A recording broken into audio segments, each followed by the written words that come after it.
A young student archaeologist, Andrei, passionate about his work, had long dreamed of making his own discovery. Having heard about the area where an entire expedition had disappeared many years ago, he was inspired to solve the mystery.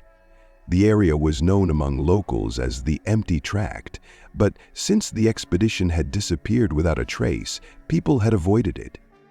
"Don't go there, boy," said the old man sitting on the porch of a small house at the edge of the village.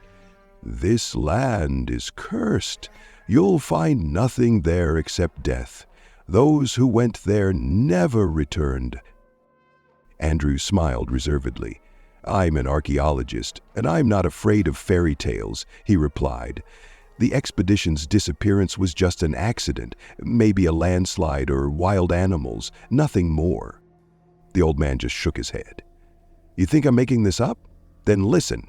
At night, people hear voices and see lights in the ravine. People say that those who disappeared there didn't leave, they stayed. Forever." These words only made Andrew smile sarcastically.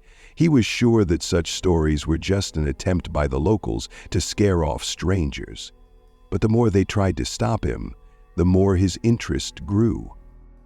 Taking a map, a compass, a lantern, and provisions, Andrew set off for the ravine. The journey took several hours. As they approached their destination, the forest became denser and the air became colder and heavier.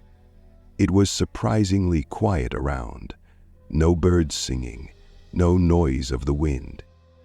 The silence became almost oppressive. When he reached the ravine, it seemed to him that he had been transported to another world. The place looked strange. The ground was covered with gray, almost ashen moss, and the trees seemed dried out and dead. The remains of an old camp stuck out among the bushes, bent metal frames, tattered pieces of fabric, as if the expedition had left this place in a hurry. "Nothing mystic," Andrei muttered, looking at an old pot covered in rust. "Just an abandoned camp." But as soon as he took a few steps, he heard a quiet, drawn-out whisper coming from somewhere ahead. Andrei moved deeper into the tract, examining everything that caught his eye. Among the old camp, he found scattered things: half-rotted books with blurred printing, a rusty mug, fragments of wooden boxes.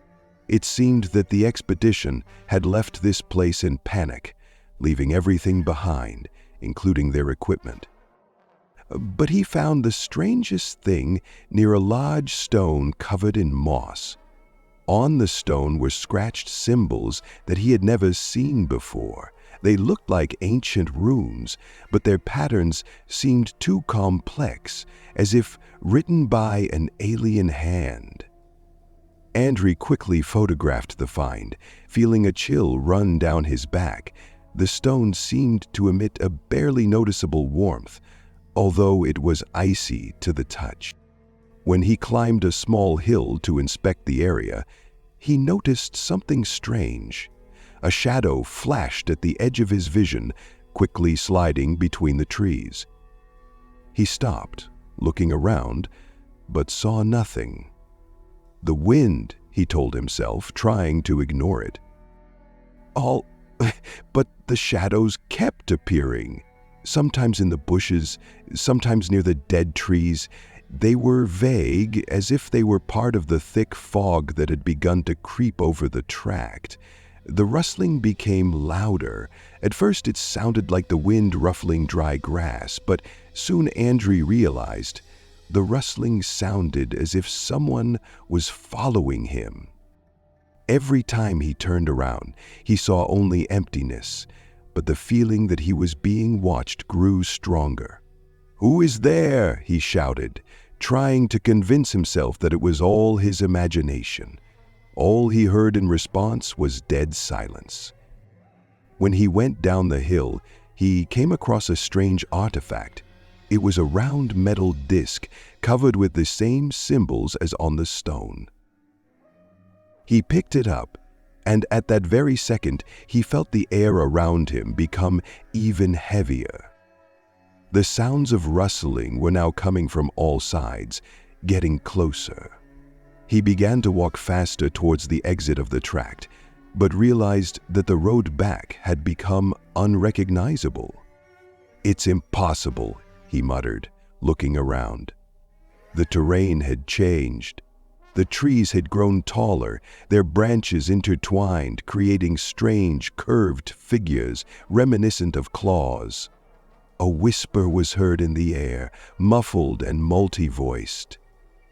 The words were unintelligible, but Andrei felt that they were addressed to him.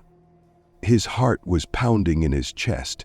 He grabbed the compass, but the needle was spinning madly, not indicating a direction. The flashlight began to blink, and in these short flashes of light, he noticed that the shadows had become denser. They were slowly approaching, as if coming out of the forest. "And of course we've got our Grayto," said Grayto. "Bit by bit, Andrei ran through the ravine, trying not to look back at the strange shadows chasing him. His breathing became ragged, his feet got tangled in the roots, and the whispers around him grew louder, enveloping him from all sides. He tried to get out, to find a familiar road, but the forest seemed to live its own life, constantly changing paths. Every attempt to turn led him back to the same place, a large stone with scratched symbols. Now there were even more strange artifacts around him, rusty tools, tent fragments, old diaries, their pages covered with faded notes. He opened one of the books and read diagonally. "We made a mistake. This place sees us. We are not the masters here. We will not get out." Suddenly, his gaze fell on the remains of the camp, and he froze. In the fog, near one of the trees, he made out figures. They stood motionless, barely distinguishable, but their silhouettes seemed frighteningly real. Andrei stepped closer, feeling the cold grip his body. Up close, he saw their faces, and his heart sank. They were the members of the missing expedition.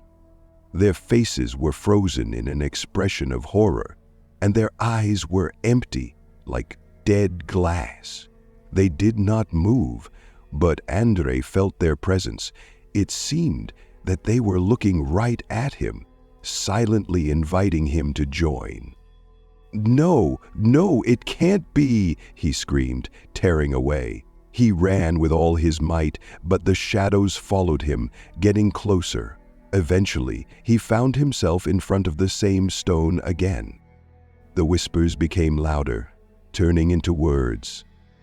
"You found them. Now you are with us." Andrei fell to his knees. Realizing the truth, the ravine was a trap from which no one could escape. It did not let go of those who disturbed it, turning them into shadows, trapped between worlds. The last thing he heard before the darkness swallowed him was his own voice. It repeated the words that everyone before him had heard. "We will not get out." A few weeks later, another group of researchers came to the village. The locals warned them, but like Andrei, they did not listen. When the group reached the tract, they found only an old backpack, a journal, and a strange metal disc lying near a large stone.